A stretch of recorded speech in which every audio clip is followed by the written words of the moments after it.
Hello there, and welcome back to the Steadfast Life Coach podcast, or welcome if this is your first time. My name is Jake Rail, and I'm half the coaching staff over here at Steadfast Life Coaching. And as Whit and I coach throughout the week, we like to take note of what kind of ideas come up or questions that people ask us directly for this podcast, and then address them here in Ask Steadfast. And today, we're going to dive into hiring a life coach. And it's something that Whit and I both know about from both ends. We have hired life coaches. We have hired inexpensive life coaches. We've hired super expensive life coaches. We've had great experiences and we've had not so great experiences in doing that. Also, on the other end, we are life coaches. And so we get hired by people. And so we kind of get to see this on both sides. And what I want to offer you today is 5 reasons to not hire a life coach, because it's not always the right choice. And so I'm going to run through them, and you can take it or leave it, get whatever you want out of it. I'm just trying to help you out, because I know that a lot of people don't really understand the life coaching industry. And because it's unregulated, life coaching, there's a broad spectrum of what that involves. And so hopefully this will help you just dive into it a little bit, and you can make your own decision about what's right for you. So first of all, the number one reason to not hire a life coach is if you're not a 10 out of 10 on making the change. You may not really want it as much as you think, and that is cool.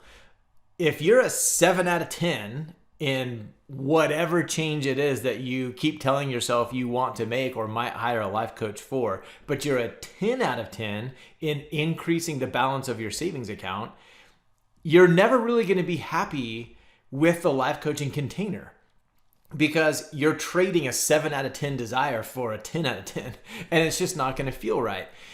And so very simple, if change isn't that big of a deal to you, if you're not really going after it, athletes who are not aspiring to go to the next level usually don't hire a coach. They don't get in a program like that. And so that's cool. There's nothing wrong with that. However, this is what I want to offer you. Don't continue to beat yourself up and call yourself inadequate for making a change that you don't really want to make. This is actually some powerful life coaching I can offer you just in this one concept. Own it.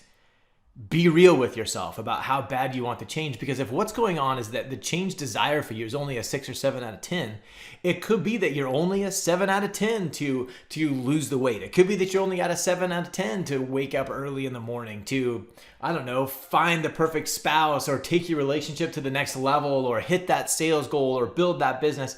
Yet you keep on trying to do it, and then you find that when there comes a trade, you're putting it on the back burner and then sort of condemning yourself, calling yourself inadequate and saying, oh yeah, look, see, here's more evidence that I could never do this thing. When the truth is, there's just something that you want more. And so when you put that on the table, you can own it, you can be honest about it, and you can be clear with yourself. And if it's really not a top priority, then don't purchase it like it's a top priority. The second reason I would say is if you're the kind of person that can make this change on their own. Some people are pretty disciplined. Some people are good at making change. Some people just set goals and pursue them. And that could be you. You could see a lot of life coaches offering this and that, and you're like, I don't really get it. Yeah, that could be right. That could be kind of a waste of money for you to hire a life coach. The way it makes the most sense to me is that I grew up playing sports. I had a lot of coaches that taught me how to get in shape. We had a conditioning season before every season, all the way through my life, all the way through college. And so I feel pretty competent about getting myself into shape. I know how to design a workout. I know how to select exercises that will produce specific results. I even know how to push myself during the workout. I know how to schedule a week so that I have rest and I have work. I get it. I can do all of those things. And so I don't really need a group fitness class. I don't need to go into the boot camp. I don't need to go to Orange Theory. However, I will say that sometimes it's kind of relaxing to go there, that sometimes I'll be in these seasons where I feel a bit of friction of putting in the effort to plan my own workout, of putting in the effort to keep myself motivated and doing these things. And I find that it's a bit easier to just let somebody else do it. I'm like, look, take my $25 and now all I have to do is just show up and do whatever you tell me to do to the best of my ability. And I'll just handle my own experience of it I'll try to keep myself positive and happy, but I'm just going to set out to do what you say. My goal is just to do what you tell me to do. And it's kind of a relief, I guess, sometimes. And if I were to say like, what is the real benefit of like a group fitness or personal trainer kind of a scenario for me? It's that I just get to hand it off. It's one less thing on my plate. Maybe I could do it, but I don't want to. I've got other things where I want to be putting my effort rather than planning sort of the curriculum and the consistency of my workout. Well, the same thing happens with life coaching and with personal growth and change. You've probably grown hundreds of thousands of times without the assistance of a coach. You know how to do it. You can plan your own track. You can set your own goals. You can even probably come up with your own process and maybe even do some of the self-reflection that allows you to know where your starting point is and the things that are holding you back. But sometimes that comes with some friction. And so I would say that definitely if you're the kind of person that can make your own change, life coaching is not for you. That's a really good reason to not hire a life coach. It could feel like a waste of money if you went to do this. However, again, like in the last one, be honest with yourself. Because sometimes even though I know how to work out, I'm not doing it, if I'm being honest. I would really prefer somebody else to sort of like help me with this. And it's not always someone telling me to do it. That's really not what I'm looking for. What happens is that I end up with other priorities, and those priorities take my mental energy, and I don't have the mental energy to create the fitness program. Similarly, you may find that you've got stresses, you've got things asking for your time, you've got bills to pay, you've got family that needs you, you've got a business to run, whatever it is, you have this pressure, this downward pressure on your time.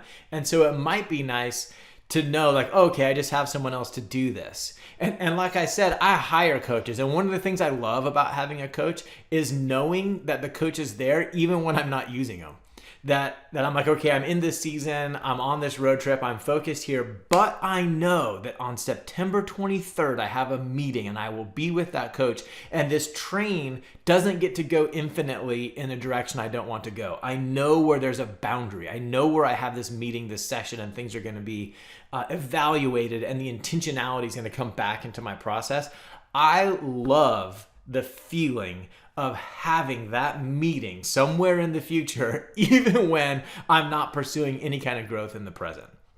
So all that to say, that is one of the benefits that I find about it. But if you're the kind of person, if you're a DIY self-improvement person, then you probably are not looking for a life coach.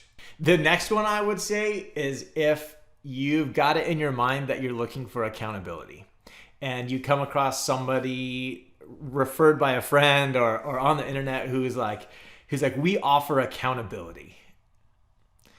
I don't really think that's going to be that helpful. I think that's actually probably one of the biggest wastes of money in life coaching, because the truth is you kind of hold yourself accountable already. I promise that when you don't do things, at least there's a good chance that you're the kind of person who's pretty hard on yourself and is already telling yourself you did it wrong, you did it poorly, you need to do better, make a new plan, even make a more strict plan. You might even say, oh yeah, I did it. I didn't follow through on this week's plan. I'm going to double down on next week. That's all sort of default. And so hiring somebody to help you like increase your discipline by holding you accountable, by that you check in with them and you have to tell them like, hey, I didn't do the thing. And you're like, oh, dang it, I've got to tell this person this. And they get to say back to you, oh, you were supposed to do that thing. Remember you said you were going to promise to do it. And so I'm going to hold you accountable. And now you need to do this.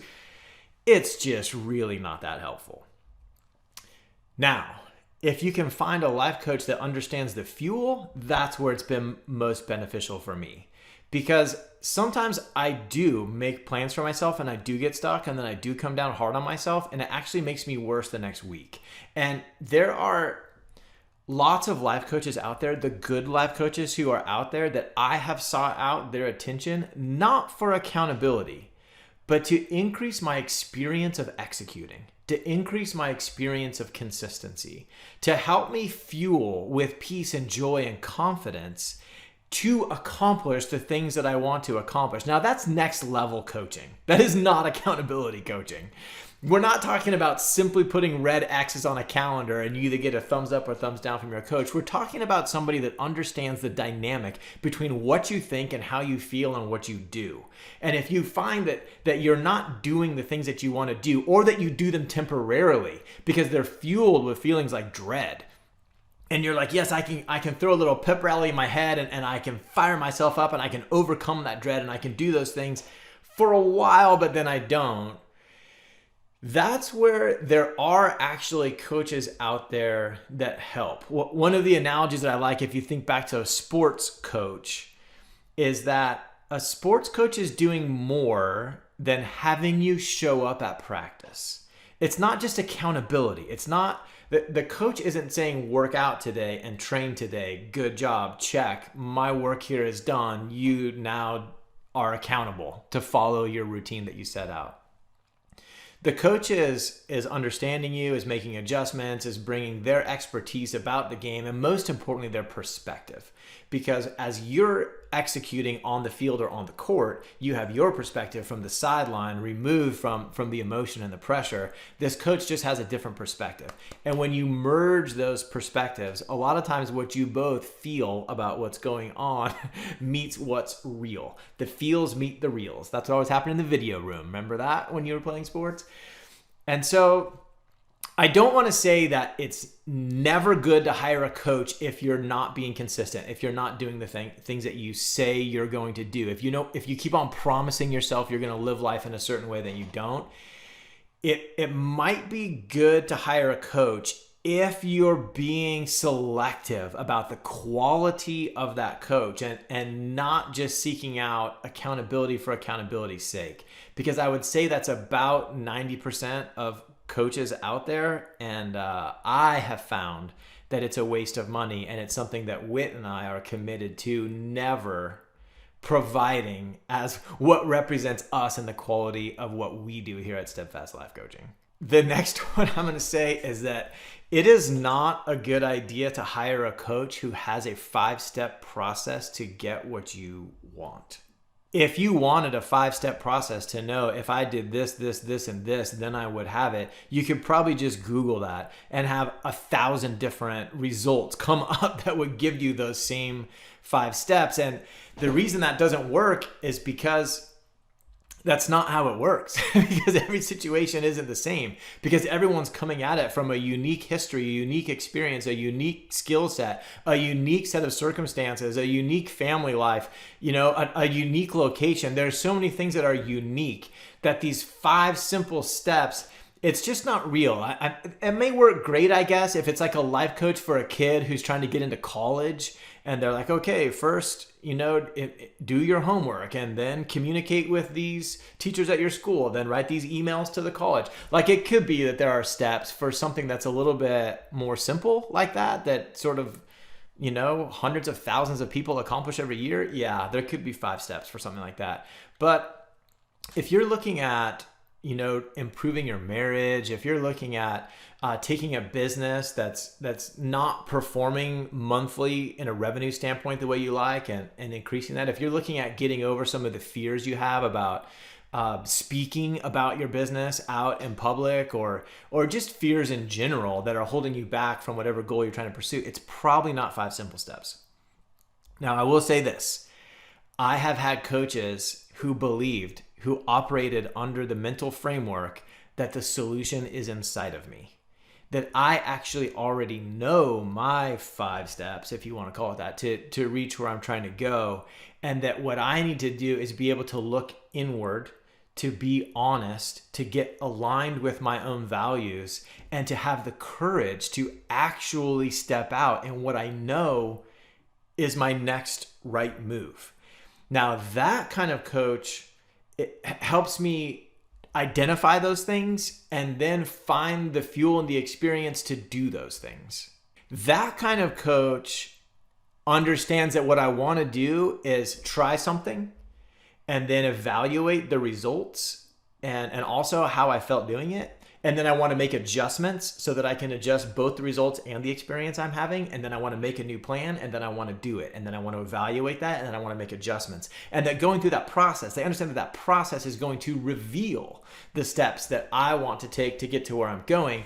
And then what I'm looking for is a coach that can do sort of two things. They can, one, put boundaries on a pathway that includes errors. So I can trust that my errors aren't going to take me to who knows where, but I'm allowed to make errors and sort of stay in this general trajectory toward my goal.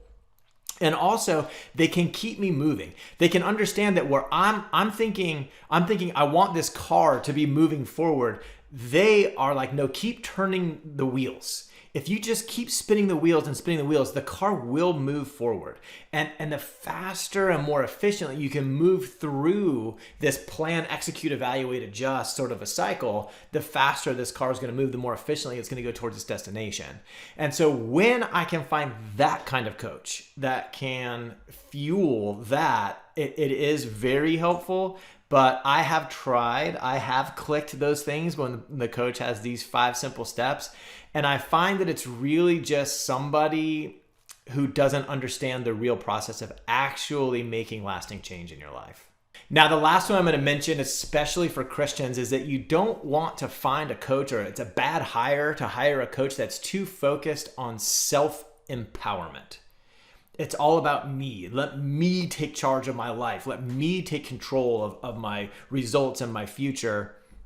Because as a Christian, what we want to be doing is not trying to make ourselves the hero of our story, but make Christ the hero of our story. We want to achieve not because we are good, but because he is good. And so there's a bit of a process to do that, and a little bit of a dynamic dance that goes on between self and Christ. Because it's not really accurate to just sit on your couch, watch Netflix, and then say, well, either Jesus is going to do this for me or it's not. But it's also not accurate to be like, you know what? I need less of him and more of me. My performance is what is going to lead me toward my results.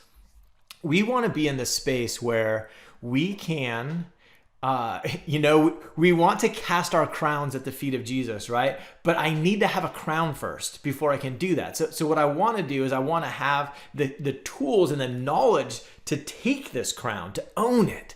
And then I want to have those tools within the framework of the value system that reminds me to cast it. I want to learn to take my thoughts captive, but only within the value system that then has me making them obedient to Christ. I do want to learn to surrender, but in order to surrender, I have to be able to fight. If I'm not able to fight, that's just being conquered.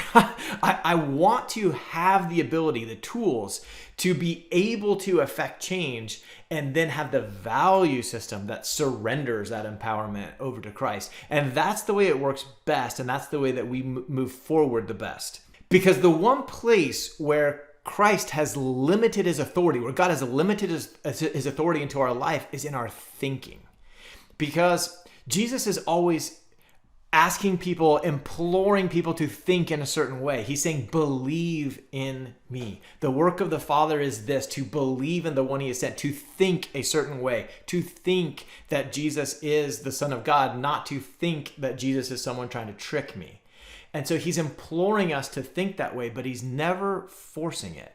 It's the one place in our life where we are the only ones. We're the only ones that can make these choices.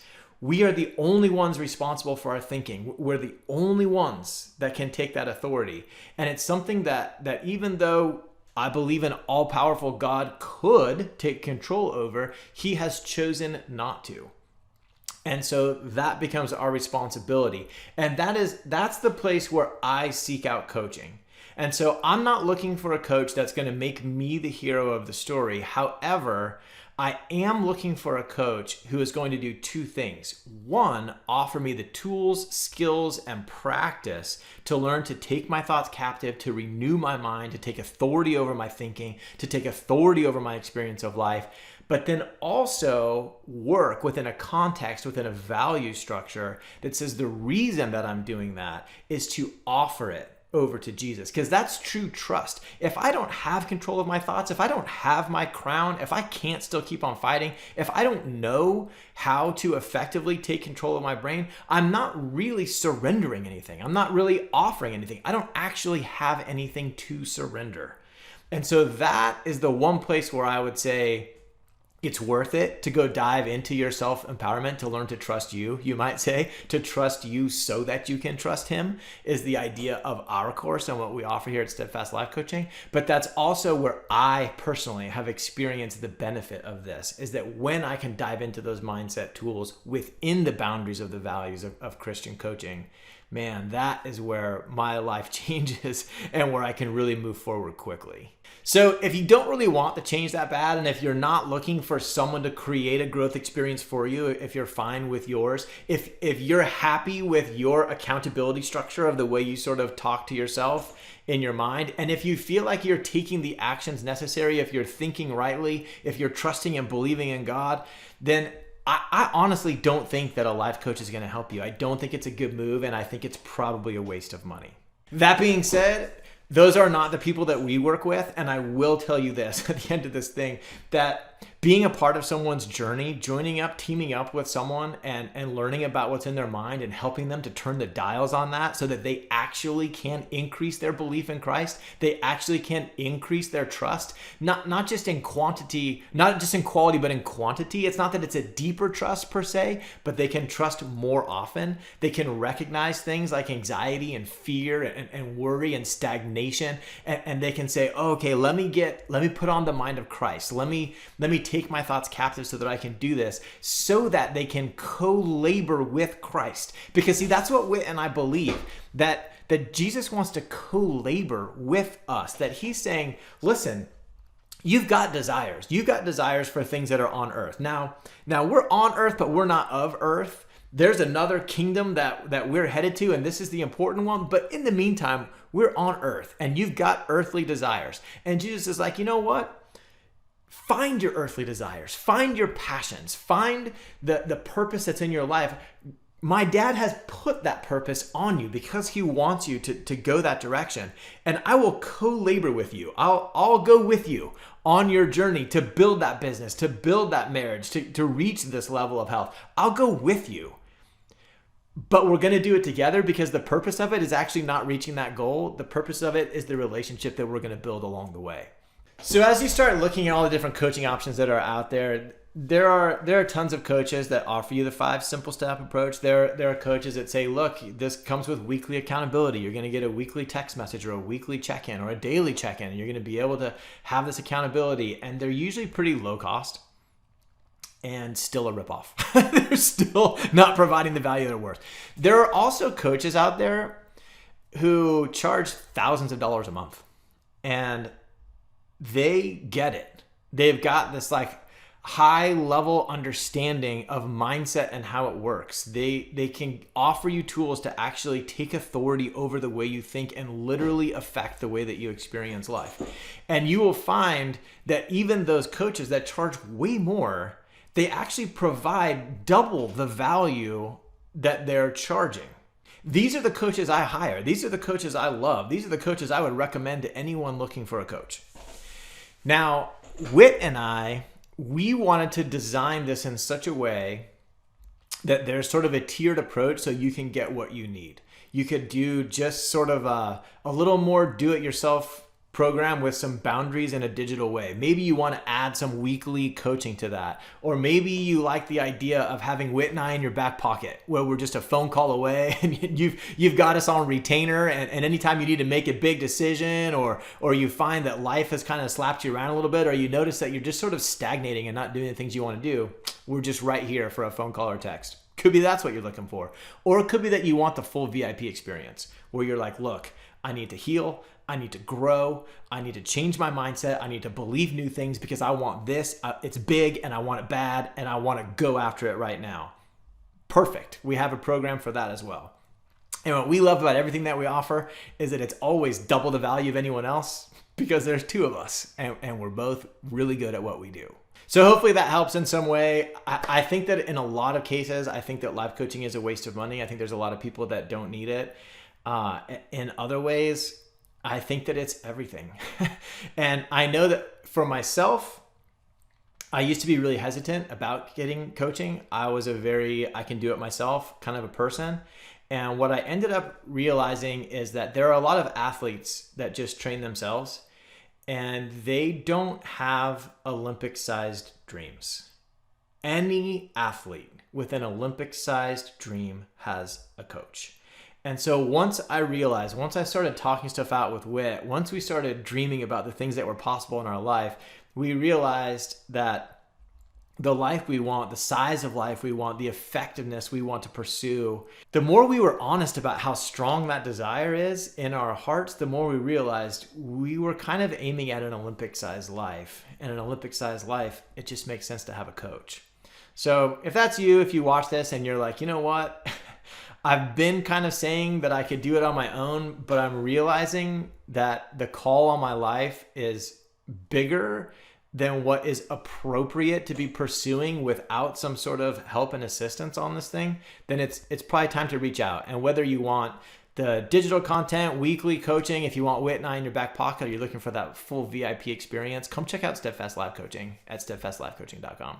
Hey, thanks for watching this episode of Ask Steadfast. Whit and I are super excited to use this avenue to sort of spread our message.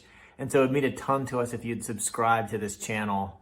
Additionally, if you have any questions you'd like to see addressed in future episodes, whether serious or funny, we'd love to see those in the comments. So leave that in the comment below and we'll see you in the next one.